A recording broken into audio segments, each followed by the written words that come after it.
everyone. So today we will going to start a new chapter and the name of the chapter is The Boasting Crow. So let's begin the chapter.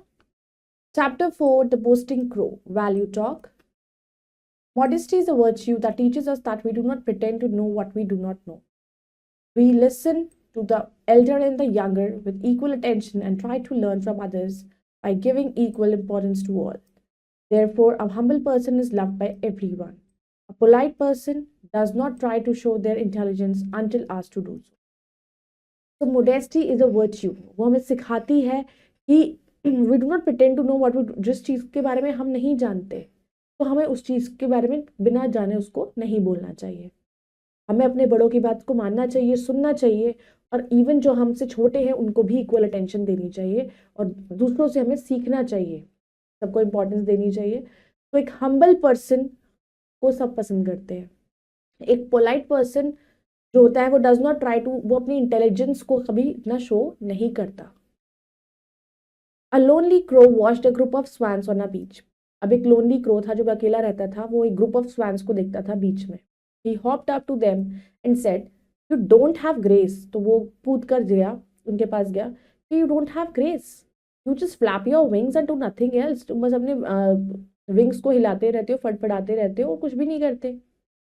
I challenge you to a flying competition. ठीक है, तो मैं तुम्हें challenge करता हूँ एक flying competition के. One strong swan accepted the crow's challenge. अब एक जो स्वैन थी वो स्ट्रॉन्ग थी, उसने उसके चैलेंज को एक्सेप्ट किया. The crow flew up circling in the air, then stopped flapping its wings and dived like a arrow. अब क्रो जो था वो उड़ गया ऊपर, गोल गोल घूमता रहा वो एयर में. फिर उसके बाद उसने अपने विंग्स को फड़फड़ाना बंद कर दिया, फ्लैप करना, और वो एरो की तरह नीचे आ गया. After showing off his tricks for a few minutes, he cawed loudly to express his victory. अब अपनी ट्रिक्स को उसने थोड़ी देर के लिए, few minutes के लिए अपनी शो ऑफ ट्रिक्स को उसने दिखा दिया और फिर he cawed loudly से अपनी आवाजें निकाल के काव काव करते हुए अपनी जीत को बताने लगा. It was the swan's turn. अब टर्न थी स्वैन की. The swan flapped its wings, extended its long neck and flew towards the sea. अब स्वैन ने अपने विंग्स को फैलाया, अपनी लंबी सी नेक को ऊपर उठाया और सी के टुवर्ड्स उड़ गई. Crow followed and kept on giving his comments on the swan's flight. Crow ने उसके पीछे उसको फॉलो किया और उसको कमेंट करता रहा. They continued flying and soon they left the land far behind. और वो उड़ते रहे उड़ते रहे उड़ते रहे और लैंड पीछे रह गया. The swan kept going but the crow was tired and had to work harder to keep itself into the air.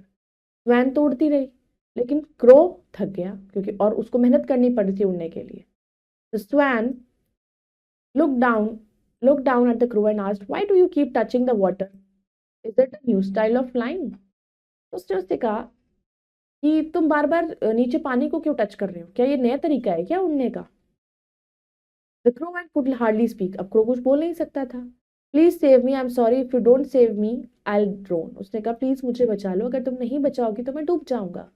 The swan took pity on him and brought him back to the beach. अब उसको उस पर दया आई तो उसको बीच पे ले आई.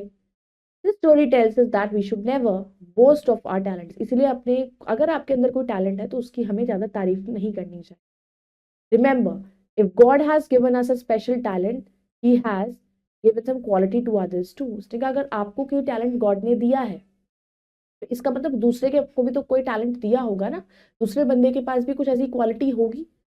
We must not be critical about others by calling them foolish or inferior to us. तो हमें क्रिटिकल नहीं, हमें दूसरों को हमेशा पागल या फुलिश नहीं समझना चाहिए और अपनी एक स्किल के लिए इतना ज़्यादा पोस्ट नहीं करना चाहिए कि हमें सुपीरियर नहीं समझना चाहिए खुद को. The quality of not showing off our talents and virtues is called modesty. तो अगर हमारे अंदर कोई टैलेंट है, कोई स्किल्स है और उसको हम ज़्यादा तारीफें नहीं करते, कभी कभी दिखाते हैं या कभी शो भी नहीं करते, उसका शो ऑफ ना करना ही मोडेस्टी है.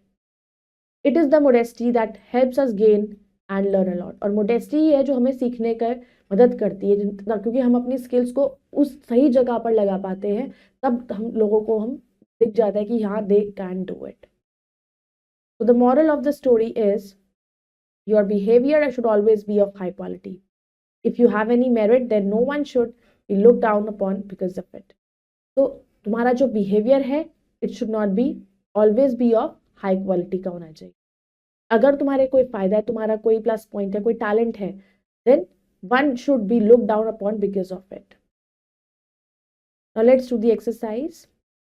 Now let's do the pick the correct options. A lonely crow watched a group of swans. One strong swan accepted the dash challenge, crow's challenge. He cawed loudly to express its victory. The dash had to work harder to keep itself in the air. Crow. The swan took pity on him and brought him back to the. Now let's do the fill in the blanks with the words given below. A lonely crow watched a group of dash on a beach, group of swans. The crow followed and kept on giving his dash on the swan's flight. Crow followed and kept on giving his comments. The crow kept touching the water. The swan took pity on him and brought him back to the beach. It is the dash that makes us gain and learn a lot, modesty.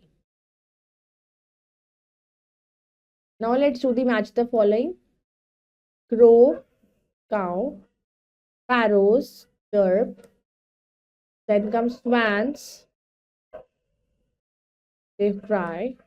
Ducks quack and owls hoot. Now let's do the complete the words. First is swans, then water, then loudly, it's this flapped, then it is tile, and this critical.